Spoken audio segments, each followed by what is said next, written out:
জন্য এবং সেই সঙ্গে তাদের সেই দাবির প্রেক্ষিতে তারা আরো কেউ আদিবাসী নয়। আমরা জোর গলায় বলতে চাই আজকে কেন দেখে না জানি না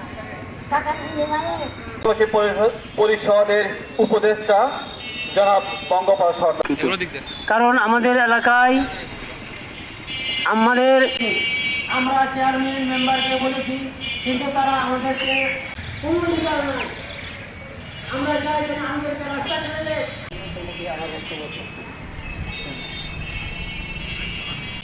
আদিবাসী মানুষ আমরা দেশে বসবাস করছি এবং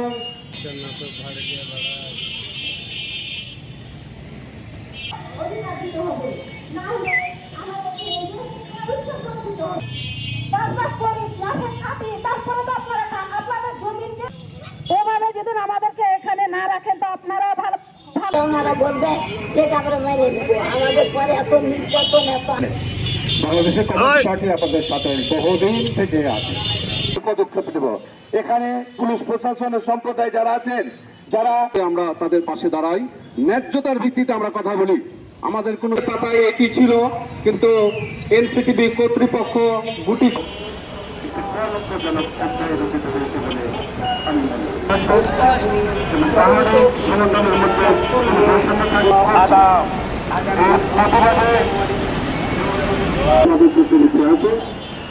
এর প্রতিবাদে আজকে নারীর আজকে প্রতিবাদে বক্তব্য করে সেই বক্তব্য বর্তমান সরকার সর্বশক্তি দিয়ে ছাপিয়ে পড়বে।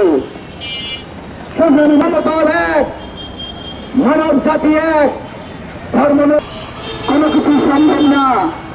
আমরা চাই কোনো এরকম আদিবাসী সাম্প্রদায়িক সম্প্রীতি নষ্টকারী তার প্রতিবাদে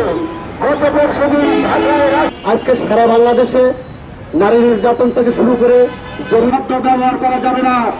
তারা বলতে চায় ওই জাতিসংঘ নির্যাতন করা হয়েছে, এর আমরা তীব্র নিন্দা জানাই।